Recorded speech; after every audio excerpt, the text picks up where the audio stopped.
Boyfriend broke up with me for the dumbest reason after I supported him for years, but he forgot the house is in my name. And now he's living in his car. For years, I stood by his side. Through every setback, every financial struggle, every excuse. I was there. I was the one who picked up the pieces when things fell apart.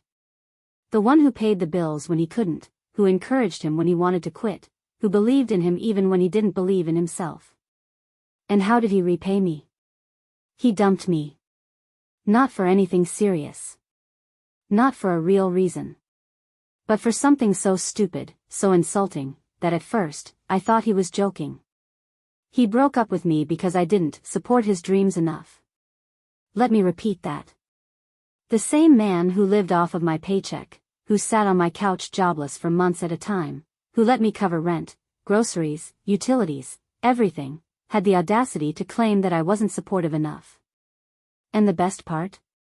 He was the one walking away. He really thought he was leaving me. He packed his bags, threw a dramatic speech about how he deserved someone who truly believed in him, and stormed out. But there was one thing he forgot. The house was in my name. At first, I didn't react. I just stood there, watching him grab his things, waiting to see if he would realize the massive mistake he was making. He didn't. He strutted around like some self-righteous martyr, slamming drawers, stuffing clothes into a suitcase, acting like he was the one making a grand statement. I wanted to laugh. I wanted to sit him down and explain, step by step, exactly what was about to happen. But instead, I let him go. He walked out the door, head held high, fully convinced that I would come crawling back. That I would miss him. That I would realize how much I needed him. He didn't realize yet. But he was about to. Because for the first time in years, he was about to understand what life was really like without me. And trust me, it wasn't going to be pretty. The moment he walked out of the house, I felt something I hadn't felt in years, relief. Not sadness. Not regret. Just a deep, overwhelming sense of peace. For so long, I had been carrying the weight of both of us. Supporting him emotionally, financially, mentally, while he drifted through life with his so-called big dreams that never seemed to actually materialize. But now that weight was gone. And he was about to learn just how much of his life had been built on my shoulders. At first, I expected him to figure it out immediately. To stop at the front door, glance back at the house, and suddenly realize that he had nowhere to go. But he didn't. Instead, he left like he was making some kind of power move. Like he was the one with the upper hand. I don't know where he went that first night. Maybe a friend's couch, maybe a cheap motel, maybe even his mother's house, though she barely tolerated him after years of borrowing money he never paid back. Wherever it was, it didn't take long for reality to hit. Because the next afternoon, my phone buzzed with a text. From him. "Hey, I think I left some stuff at the house. Mind if I swing by and grab it?" I smirked at my phone. Because, oh, did I mind? Here's the thing, when you break up with someone, you don't get to waltz back in like nothing happened. You don't get to use them one last time before moving on to your next phase of life. And you definitely don't get to act like you have some unspoken claim to a house you never paid for. So I didn't respond. Not immediately. I let him sweat. I went about my day, had lunch with friends, went to the gym, took my time. I lived my life. Because for the first time in years, I actually could. A few hours later, he texted again.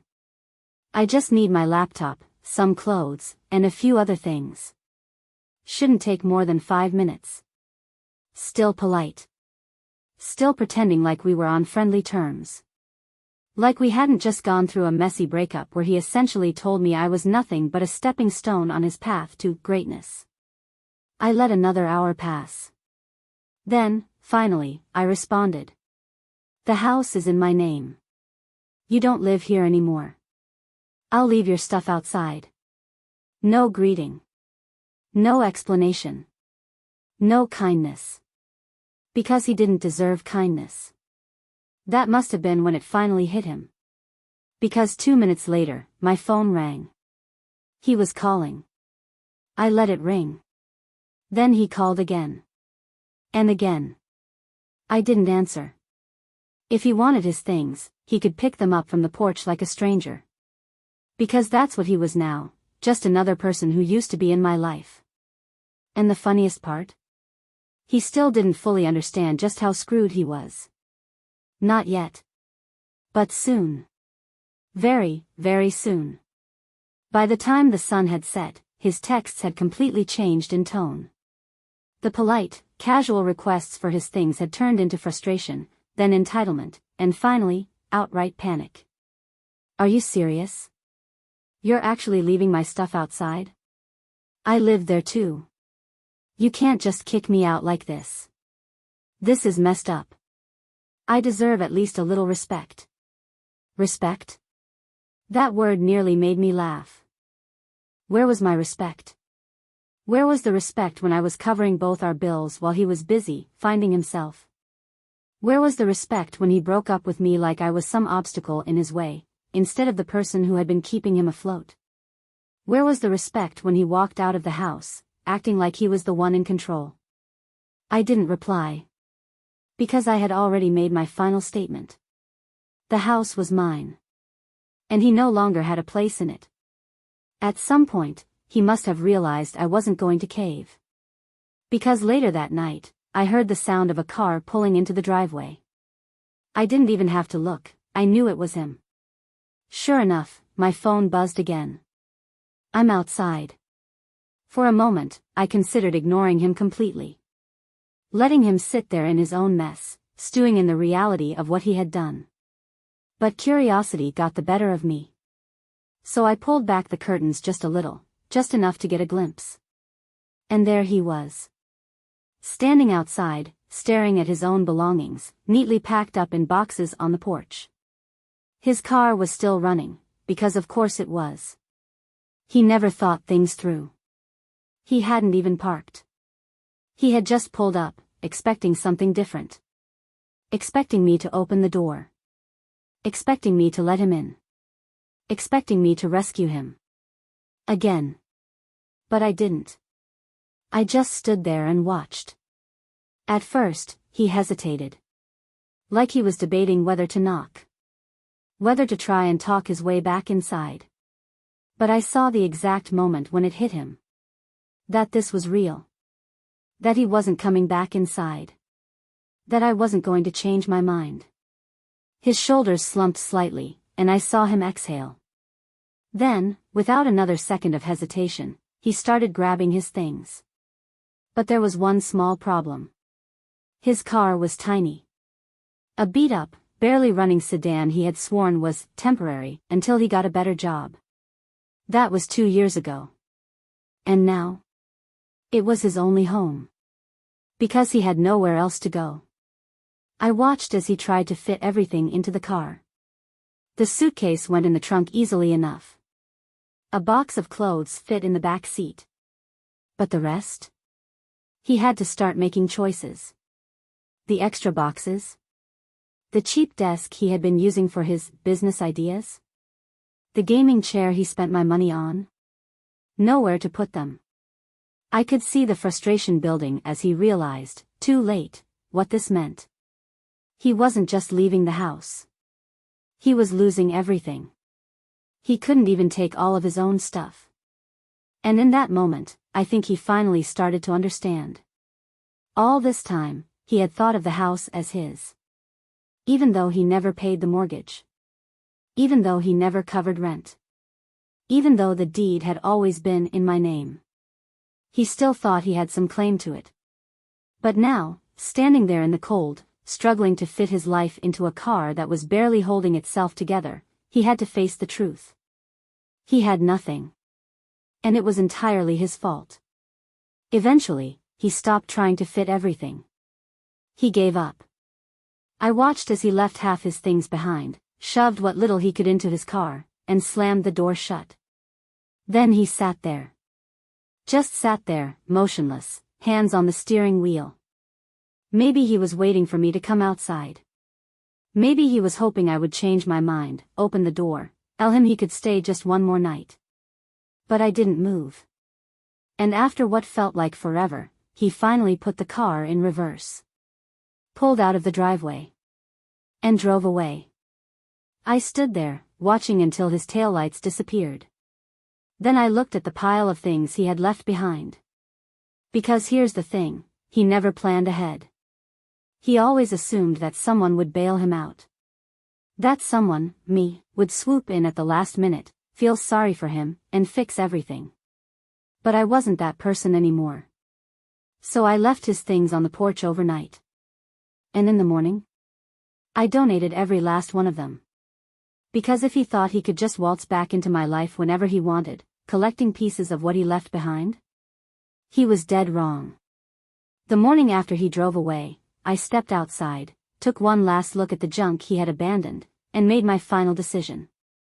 I wasn't going to text him. I wasn't going to ask what he wanted to do with his things. I was going to erase him. So I grabbed my phone, called a local charity, and arranged for everything to be picked up that afternoon. His desk? Gone. His gaming chair? Someone else's now. The stupid business idea notebooks he left behind? Trash. I didn't keep a single thing. Because if there was one lesson he needed to learn, it was this. You don't get to use people forever. Eventually, they stop letting you. A few days passed. Silence. No texts. No calls. Nothing. I could only imagine what was happening on his end. Maybe he was too embarrassed to reach out. Maybe he still thought he could play it cool, like he wasn't struggling. Maybe he was trying to find another girlfriend to mooch off of. But then, reality must have hit. Because one night, while I was lying in bed, my phone buzzed. It was him. I stared at the screen, debating whether to even read it. But curiosity won. I need to talk to you. Just 5 words. No apology. No explanation. Just need. Of course, he needed something. I didn't respond. I just locked my phone and went to sleep. The next day, he tried again. Look, I know things got heated. But I think we should talk. Still avoiding the truth. Still pretending like this was some minor argument. Like he hadn't walked out, expecting me to fall apart without him. Like he wasn't the one who was now sleeping in his car. I let him sweat for a full day before I finally replied. About what? He answered immediately. I just think we should clear the air. Maybe we made a mistake. We made a mistake. I wasn't the one who left. I wasn't the one who took and took and took until there was nothing left. I wasn't the one who thought I was too good for the very person who had been keeping me afloat. So I sent him my final response. There's nothing to talk about. Then I blocked his number. But he wasn't done. A few days later, I got a message request on social media. Because he couldn't accept it. He couldn't handle the fact that I wasn't chasing after him. That I wasn't crying, begging him to come back. That I wasn't the pathetic, heartbroken ex he had expected me to be. His message was long. A carefully crafted mix of fake regret, guilt-tripping, and attempts to manipulate me back into his life. I've been thinking a lot. I know I wasn't perfect, but neither were you. We both had our faults, and I think we should be mature about this. I don't want to throw away everything we had over one fight. One fight? I laughed out loud. This wasn't one fight. This was years of him draining me emotionally, financially, and mentally. This was years of me playing the role of his provider, his emotional support, his personal safety net. And now that I was finally done, he was panicking. Because for the first time, there was no one left to catch him. I didn't respond. But that's when the anger started. His next message came hours later. Wow. So that's it? You're just going to throw everything away like I meant nothing to you? That was rich, coming from the guy who dumped me like I was holding him back from his so-called potential. But now that he was homeless and jobless, suddenly, I was supposed to care. I blocked him again. And that's when the real meltdown started. A week later, he showed up. I was coming home from work when I saw his car parked down the street. At first, I thought maybe I was imagining it. That maybe it wasn't his. But then I saw him step out. His clothes were wrinkled. His hair was a mess. He looked exhausted. And for a split second, I felt something almost like pity. Almost. But then, as soon as he saw me, his expression changed. Like he had practiced his speech. Like he had been rehearsing exactly what he was going to say to make me let him back in. I didn't give him the chance. I walked right past him. Didn't look at him. Didn't acknowledge him. Didn't say a single word. And as I unlocked my front door, I heard him say exactly what I knew he would. You can't just ignore me. But I could. And I did. Because I wasn't his safety net anymore. And he was finally, starting to realize it. I shut the door behind me without looking back. I didn't care if he stood there all night. I didn't care if he screamed, begged, or tried to convince me one last time. Because I wasn't listening anymore. For years, I had been his safety net, his free ride, the one person who always cleaned up after his messes. But that person? She didn't exist anymore. The next morning, I checked my security camera. He had stayed outside for over an hour.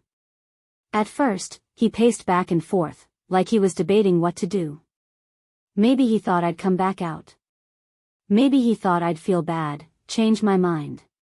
But I never did. Eventually, I watched him walk back to his car, slam the door, and sit there for a long time. Then, slowly, he drove away. For a while, I didn't hear anything. And I figured that was the end of it. That maybe, finally, he had given up. But I should have known better. Because men like him don't just disappear. They linger. They plot. And when they realize they've lost control, they self-destruct. It started with social media.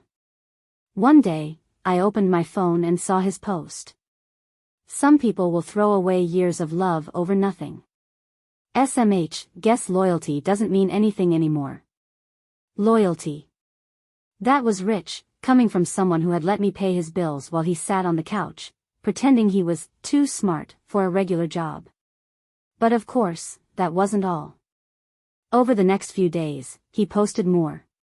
Each one was a clear attempt to paint himself as the victim. Crazy how you think you know someone, and then they show their true colors. Hope she enjoys her big empty house. I'd rather be homeless than miserable like that. At the end of the day, I'm better off without her. Better off without me? He was literally living in his car.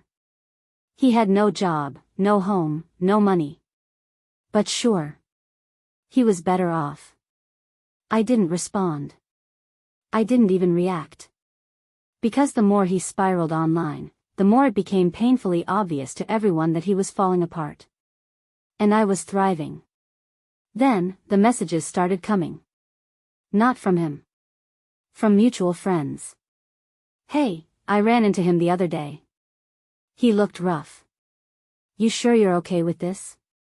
He's been crashing in his car. Might want to reach out before things get worse.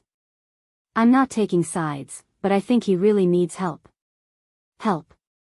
That word made me laugh. Because where was my help when I was paying for 2 people on one salary? Where was my help when I begged him to step up, to contribute, to be a partner instead of a burden? Where was my help when he walked out, thinking I'd come crawling back? I owed him nothing. And the fact that people expected me to feel guilty? That was their problem. Not mine. Then, finally, he cracked. One night, after weeks of silence, he called me. A blocked number. But I knew it was him. And for the first time, I was curious. So I picked up. The moment I said, hello? I heard it, his voice, shaky, exhausted, broken. Get up. I said nothing. I let him sit in it. Then, after a long pause, he let out a bitter laugh. You really don't care, do you? And that's when I finally answered. No. I don't. Then I hung up. And just like that, it was really over. After I hung up, I sat there for a long time, staring at my phone. Not because I was second-guessing myself. Not because I felt guilty. But because I finally understood. That call? It wasn't about an apology. It wasn't about closure. It was his last attempt to pull me back in. He wasn't sorry. He wasn't reflecting. He was drowning. And he wanted me to be the one to save him. But that wasn't my job anymore. The next few days were quiet. Too quiet. After that call, I expected him to spiral even more, to lash out, to post more cryptic social media updates, to try another angle. But there was nothing. No texts. No blocked calls. No pathetic attempts to guilt-trip me through mutual friends. For a moment, I wondered if maybe, finally, he had accepted reality. But then, I saw his car. It was parked down the street. Not directly in front of my house, he wasn't that bold. But just far enough that he thought I wouldn't notice. A silver sedan, its windows covered in makeshift curtains. A pile of clothes stacked in the back seat. And in the driver's seat? Him. Slumped back, eyes closed, still wearing the same hoodie he had on the last time I saw him. Sleeping in his car. In my neighborhood. Pathetic. For a brief moment, I actually felt something close to pity. Because this was rock bottom. The guy who once acted like he was too good for me was now living out of his car, down the street from the house he used to take for granted. I had spent years trying to convince him to be better. To work harder. To get his life together. But he never listened. Because deep down, he never thought he had to. As long as I was there, as long as he had a place to crash and a meal waiting for him, he thought nothing could touch him. Now, he was learning the hard way. I went inside. I didn't confront him. I didn't call the cops. I didn't text mutual friends and ask if they knew what was going on. Because none of that was my problem. I locked the door, poured myself a drink, and let him sit in his own mess. He had spent years ignoring reality. Now, reality wasn't ignoring him anymore. That night, I heard my phone buzz. I didn't even have to check. I already knew. Blocked number. Voicemail. I let it play, not because I cared, but because I wanted to hear just how bad things had gotten. His voice was wrecked. No anger this time. No arrogance. Just exhaustion. I don't know what to do. A long pause. I thought I had time.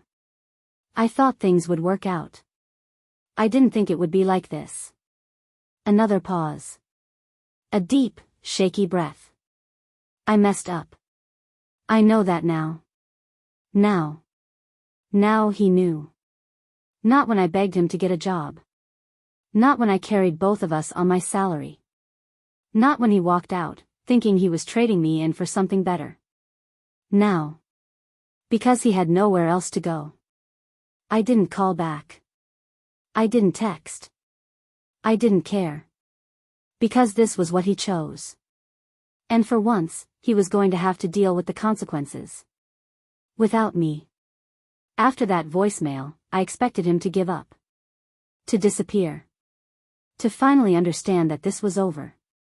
But, of course, he wasn't that kind of person. Because when someone has spent their entire life depending on others to fix their problems, they don't just wake up one day and decide to be responsible. They cling. They grasp at any last thread of control. And when all else fails, they beg. The next morning, I stepped outside and he was there.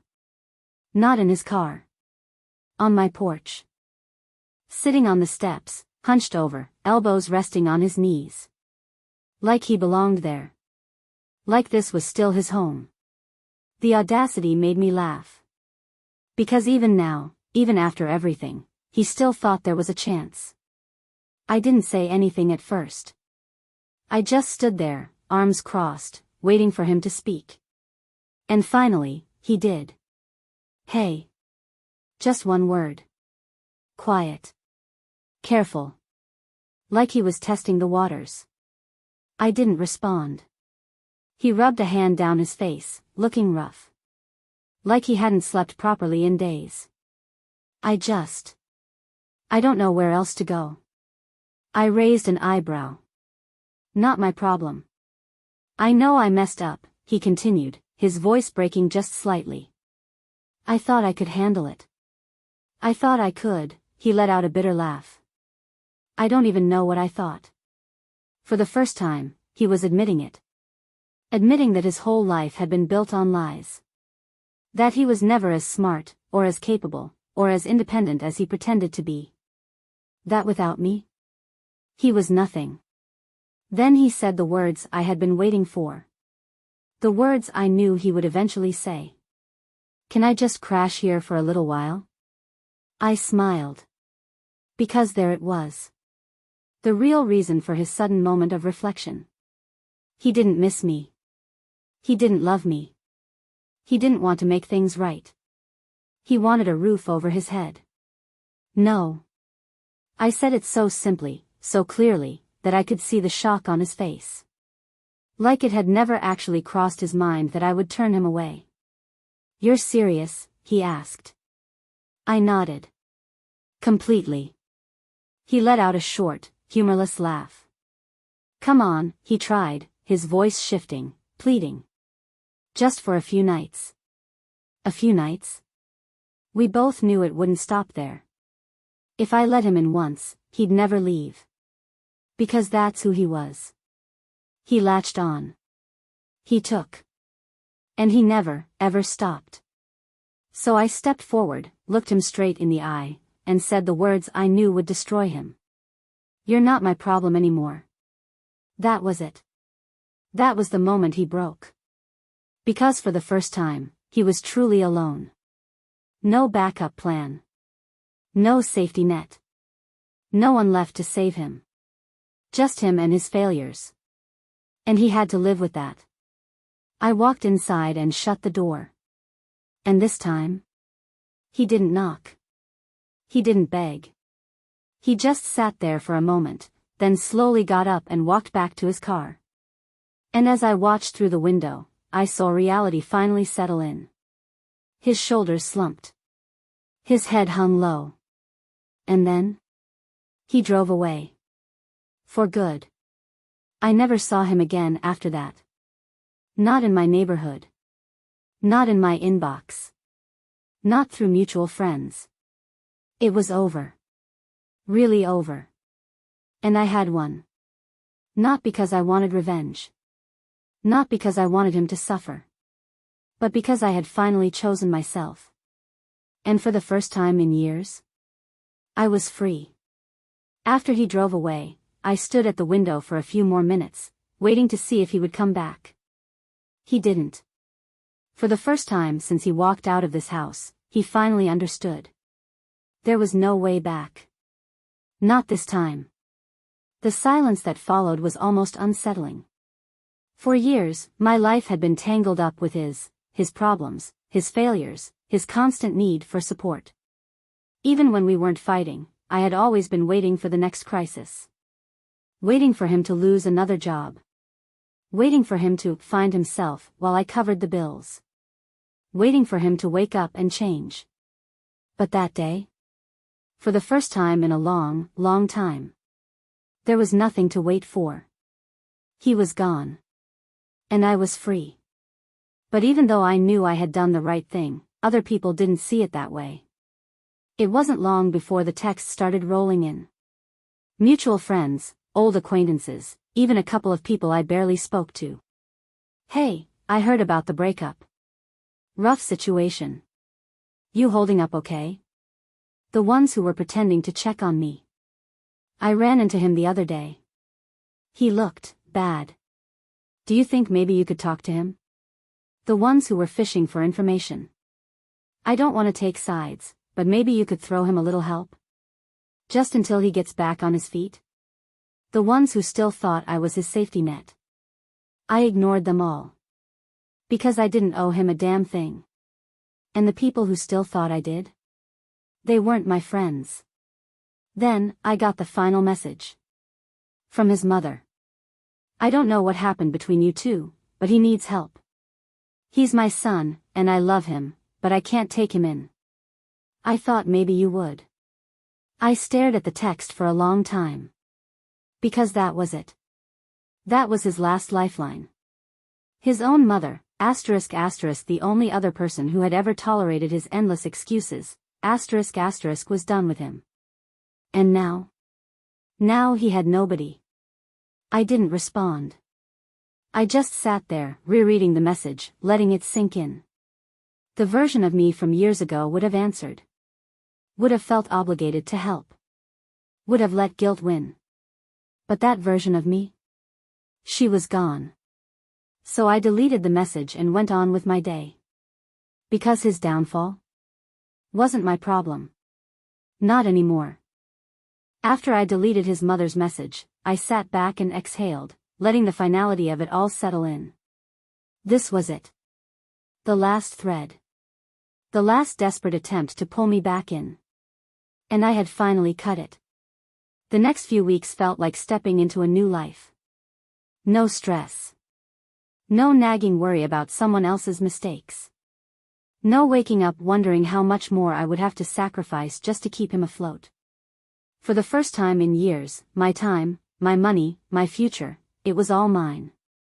And I had never felt stronger. Every now and then, I'd hear whispers about him. That he was still living out of his car. That he had burned every bridge he had left. That he was running out of options. But I never asked. Because I didn't care. The only thing that mattered was this. He wasn't my responsibility anymore. Then, one afternoon, I got a call from a number I didn't recognize. At first, I almost ignored it. But something in me said to pick up. So I did. And the moment I heard the voice on the other end, I knew. It was him. He didn't start with anger this time. Didn't start with manipulation, guilt, or excuses. His voice was flat. Tired. I know you don't want to hear from me. I said nothing. I just wanted to say that you were right. A long silence. I thought I had it all figured out. Thought I could do better. Thought I didn't need you. He let out a hollow laugh. Turns out I was wrong. I closed my eyes and took a slow breath.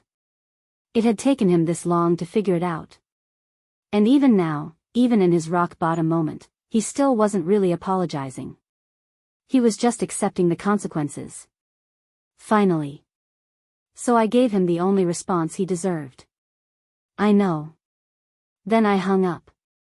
And for the first time in my life, I felt absolutely nothing.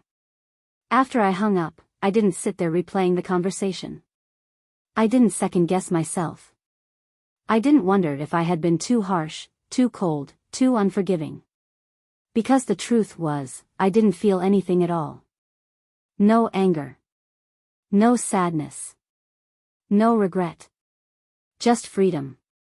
I never heard from him again after that. No more blocked calls. No more desperate messages. No more lingering outside my house, hoping for one last chance. He was gone. And I had one. Not in a petty way. Not in a revenge-fueled way. But in the way that really mattered. I had won my life back. The next time I walked into my house, I noticed something. For the first time in years, it actually felt like mine. Not a place where I tiptoed around someone else's moods. Not a place where I was forced to carry another person's weight. Not a place where I felt drained, trapped, stuck. It was just mine. And it was finally at peace. One night, I sat on my couch, scrolling through my phone, when I came across an old photo. Me and him, years ago. Back when I still believed in him. Back when I still thought he would grow up, change, become the person he always promised he would be. I stared at it for a few seconds. Then, without a second thought, I deleted it. Because some things aren't worth remembering. Some people don't deserve a place in your future. And some stories? They don't need a happy ending. Sometimes, the best ending is just moving on. And that's exactly what I did.